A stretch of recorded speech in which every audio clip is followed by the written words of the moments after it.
Hello, Mom. You're in the hospital for malnutrition. Weren't you eating properly? I've been sending you money. Thank you always, dear. But 75 cents won't cover the transaction fees, so don't worry about it. 75 cents? What do you mean? Strapped for cash, I've been living a life of cutting corners on food and utility bills, and finally collapsed from malnutrition. My eldest son, Michael, has been sending me 75 cents every month. It's not the amount, but the thought that counts, I told him.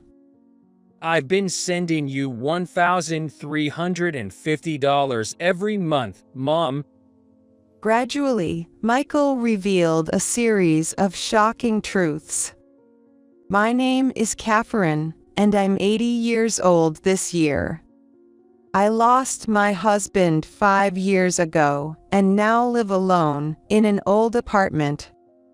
As a lifelong homemaker, my pension and my late husband's survivor's benefits are my only income. It's far from an easy life. I've always cut corners, from food to utilities. I even moved to a cheaper apartment to barely make ends meet. Today, with snow flurries outside, I'm not using the heater to save on electricity. I'm bundled up in a down jacket and wearing layers of warm pants to fend off the cold. My hands are chapped and bleeding from doing chores with cold water. And my left hand is swollen with frostbite. While tidying up after lunch, my daughter-in-law, Susan, comes to visit. Hi, Catherine. I have your meds for the week. It's the usual $90. Susan comes every week to deliver my medication. Michael also cares for me. He's a busy pharmacist at a major hospital, so it's Susan who tends to me. I used to go to the doctor with Susan, but for the past few years, she's just been delivering my meds. It's cheaper this way, she'd say, but even this expense is a strain on my tight budget. However, I can't stop taking them as I would feel unwell otherwise. Susan used to work in a hospital pharmacy like Michael. But she quit after they got married. Now she works part-time at a local drugstore. I really appreciate your help, Susan. By the way, do you know where the box of crackers I had in the dresser drawer is? The one with the kids' doodles on the lid. I haven't been able to find it since last week. I point to the dresser in the back. I had Susan organize around there last week, but ever since then, I can't find that box. It contained the savings I had painstakingly accumulated over the years. Cracker box, I don't know about that. Maybe you misplaced it. Please don't blame others. Susan, apparently hurt by the suspicion, takes the money for the meds and leaves in a huff. Well, nothing to be done about it. I put the meds away and head to the bank with my cane. It's the end of the month. Since losing my husband 5 years ago, my pension is my only income. Michael, concerned about me, sends a monthly allowance. The bank statement from the ATM always shows a deposit of 75 cents. The amount seems too small, almost less than the transaction fees, but it's the thought that counts. It's hardly enough to make a dent in my living expenses, but I'm grateful for the sentiment. After leaving the bank, I head to my usual greengrocer's. The owner, Johnson, in his 60s and still full of energy, is a familiar face. He often gives me leftover or slightly damaged vegetables at a discount, especially late in the day. Today, I got some bruised turnips, radishes, and wilting spinach. I thanked Johnson and head home to make my secret recipe pickles with the turnips and radish. The pickles, a blend of hobby and frugality, have a flavor and crunch that I'm quite proud of. Dinner is a simple but tasty meal of boiled spinach and pickles. Lately, I've been feeling unwell. Whenever I stand up, I get severe dizziness, and even a little movement causes palpitations and shortness of breath. My nails and fingertips are in terrible shape. Maybe it's because I've been cutting back on food expenses and not getting enough nutrition. I've had health issues before, but I always chalked it up to aging and didn't pay much attention. However, recently, the pain in my body and the severity of my dizzy spells have become unbearable. I called Susan to see if she could take me to the hospital. The hospital for dizziness, that seems a bit much. Well, I am getting on in years, so maybe it's inevitable, but I am worried. I haven't been to a hospital in years. Could you take me? But I'm really busy, you know. Michael is working all the time, too. Can we do it another time? It doesn't seem urgent. I had a feeling she might say no. The nearest hospital is quite far from my house. Being short on funds, I can't afford the consultation fee, let alone the transportation costs. And please don't contact Michael about this. He's at a critical point in his work right now.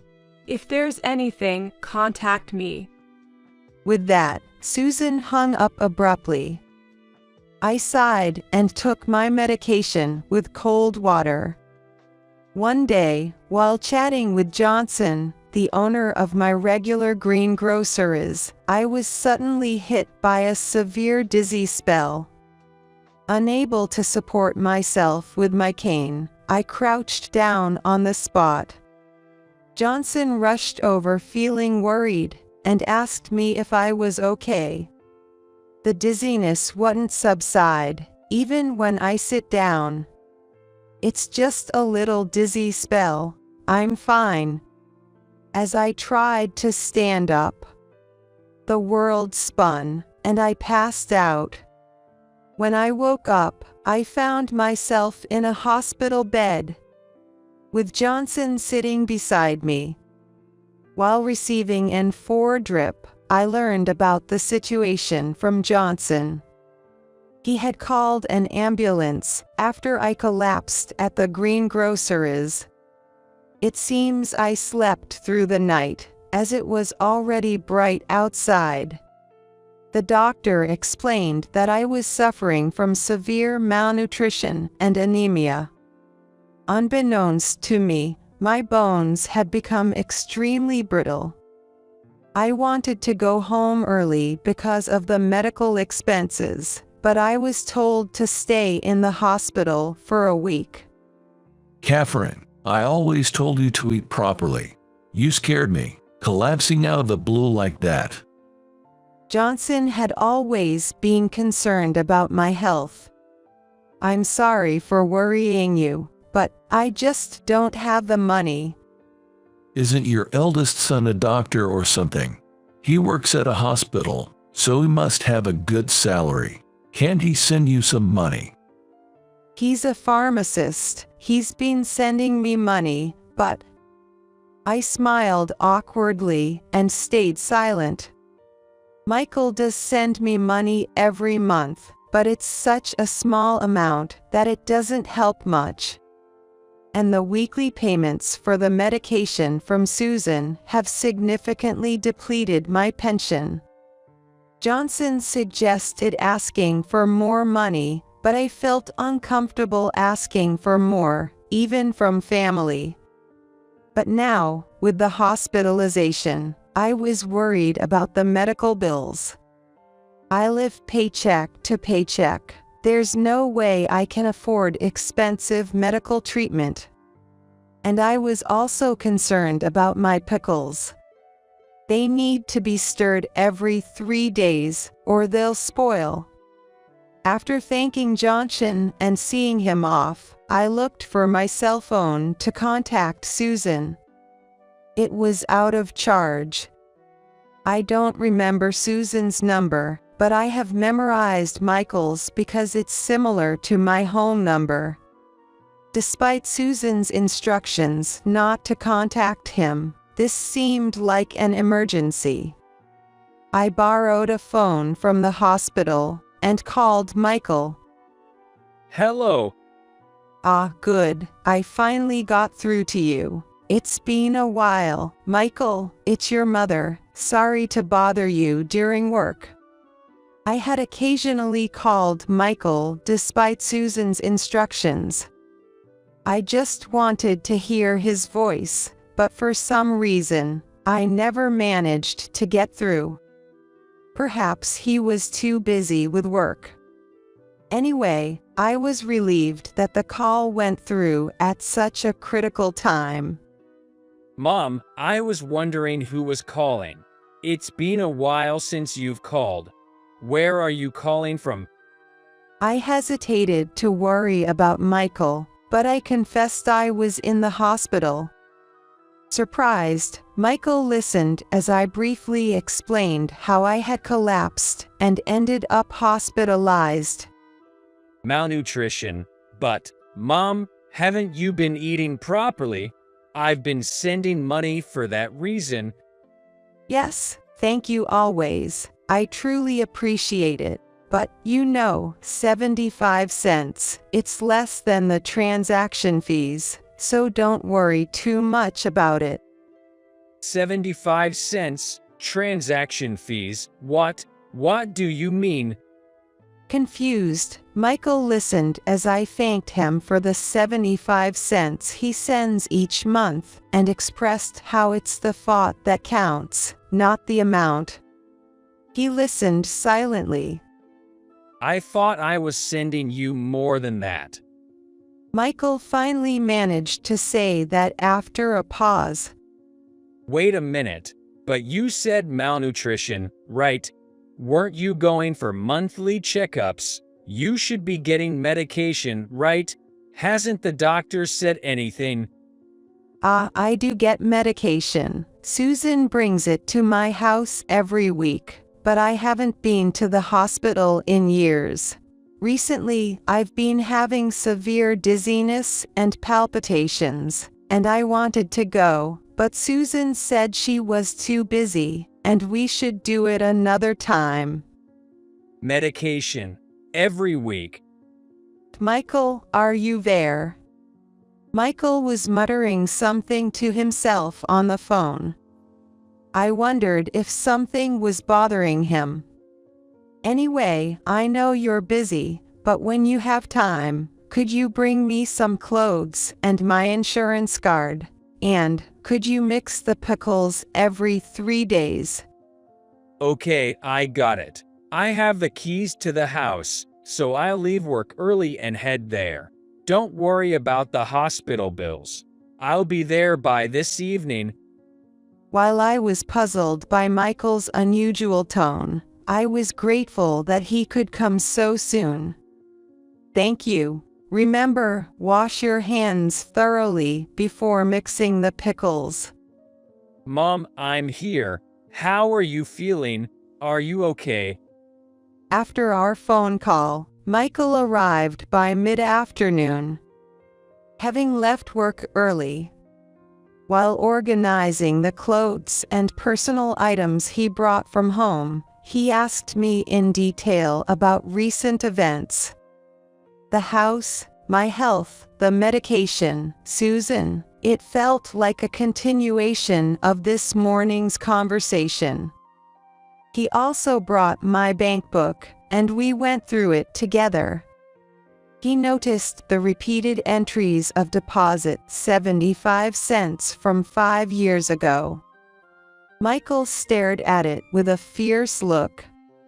Since calling him this morning, something seemed off with Michael. Perhaps something happened at work. I had tried calling him 2 or 3 times a month, but he never answered or called back, so I assumed he was just very busy. I felt guilty for making him leave work early today, and casually mentioned and apologized for it. However, Michael seemed shocked and started questioning me rapidly. After listening, he pulled out his smartphone and started using it intently. I wondered what was going on. Michael, still silent, sent a message to Susan.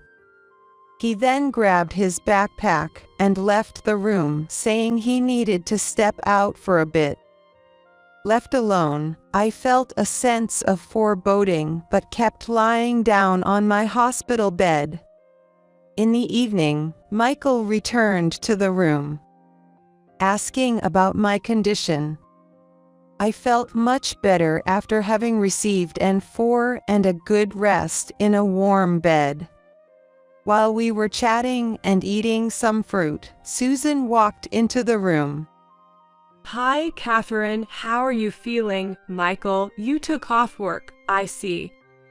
She approached with a forced smile and sat down next to Michael. He was holding my bank book and looking down. Before I could say anything, Michael spoke up. He spoke in a lower voice than usual. Susan, Mom's suffering from malnutrition. Do you know why? Susan remained silent, and the air grew tense. Michael turned to face Susan, glaring at her. Mom has been struggling with money, unable to buy proper groceries. It's not just food. She's been cutting back on electricity and gas for years, barely making ends meet. When I went to her house today, she didn't even have any heating appliances, and it's the middle of winter. Wait, Michael, we're in a hospital. What's going on? It's not Susan's fault that there's no money.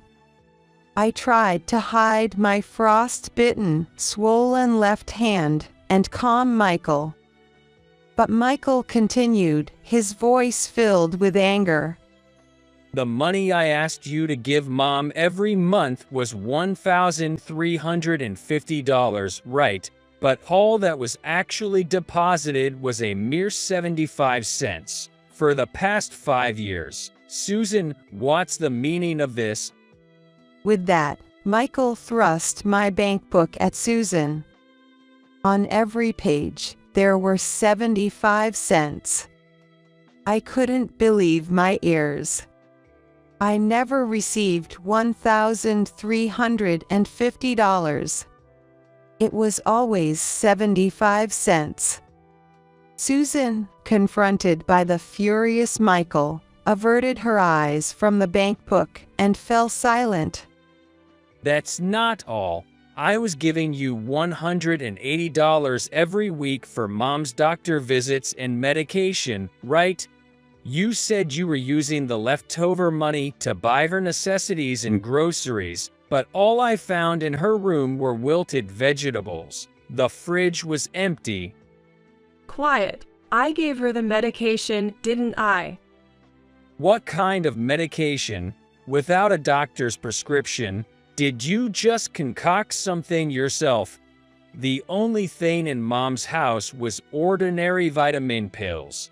Did you just buy some random vitamins from the drugstore where you work and put them in a medical-looking bag? What have you done? It couldn't be helped. I needed the money. Susan yelled back at the infuriated Michael. Even though we were in a private room, this was still a hospital. While I was shocked at the content of their conversation, I was also anxious. Needed money. So, you stole Mom's savings too? Saying this, Michael pulled out a crushed box from his backpack. On the lid were doodles that Michael drew as a child, depicting me and my husband. It was the cracker box I had been searching for since last week. I was too shocked to breathe. No way, why? After Mom said she lost it a week ago, I searched all the trash cans at home. I couldn't believe it myself, but Susan, you really. Faced with undeniable evidence, Susan paled and lost her words. So, Susan, what did you do with the $27,000 that was in there? Not just that, but the $1,350 I was supposed to be depositing every month, the hospital and medication expenses. Where did all that money go? It's gone, all right. The money's gone. Susan trembled as she looked at the box, but then stood up defiantly. It's your fault, Michael. You always ignored me, always worried about your mother. Ryan, that host, he's much more wonderful than you. Ryan? He's the coolest guy at the local host club. I've been supporting him, and he's about to be #1. He's been saving all the money I gave him for our future. Both Michael and I were dumbfounded by Susan's excited ramblings. It seemed she had found another man and was squandering money on him. Hence, her need for a lot of cash. All right, Susan, I understand now. Let's get divorced here and now, for the sake of your life with this Ryan guy. Calmly, Michael took out a divorce paper and a stamp from his backpack and placed them on the side table. I never want to see your face again. Sign the divorce papers now, pack your stuff, and leave the house tonight. I'm staying at the hospital tonight. What, Michael? Don't be ridiculous, all of a sudden. Susan, do you even realize what you've done? Falsifying medication, stealing money. If you don't want to get divorced, I can take this to the police right now. Intimidated by Michael's imposing gaze, Susan soon started tearing up and making excuses. I had no choice. The part-time job wasn't enough. I took a little of the remittance and medication money, and I know it was wrong. But you and your mother didn't notice for years, so you're also to blame. Enough, Susan. You've been messing with my phone to block Mom's number and telling her not to contact me, right? You deliberately kept us apart and methodically exploited us. Michael slammed his fist on the table with the divorce papers, making Susan flinch. Also, Susan, we're done, but I'll be billing you for all the money you took. If you don't pay it back, remember I'll go to the police. Finally realizing the gravity of her actions, Susan signed the divorce papers while crying. That night, she left our home as Michael had instructed, disappearing like a thief in the night. Instead of reporting to the police, we made sure to claim the money Susan had exploited. The total of the allowance and medication expenses over the past 5 years, along with my hidden savings, shockingly exceeded $90,000. Afterwards, Susan, having lavishly spent on her host boyfriend, found herself unable to contact him and went into a frenzy, causing a scene at his club and getting banned. Bad news spreads fast. She was eventually fired from her part-time job, which had come to know of her deeds. Without any income and unable to afford rent, Susan resorted to staying in internet cafes for a while, but her current whereabouts are unknown. I had almost given up hope of getting my money back after Susan went missing. But her family, upon learning of the situation, agreed to repay the amount in small installments.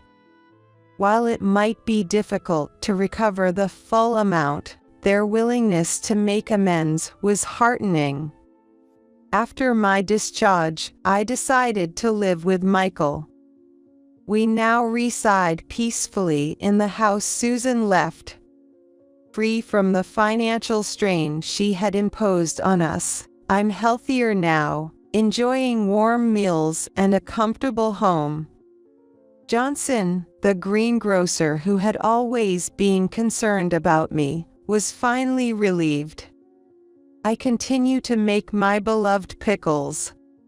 What started as a hobby and a means of saving money has now, with Michael's help, turned into sharing pickle-making techniques and delicious recipes online. Surprisingly, my pickle channel became incredibly popular within a few years, now generating a substantial income. Having never worked as a full-time employee, I once believed earning money was impossible for me, but now I see that I can contribute to others. Beyond the financial gain, the joy of bringing happiness to people has made my days fulfilling.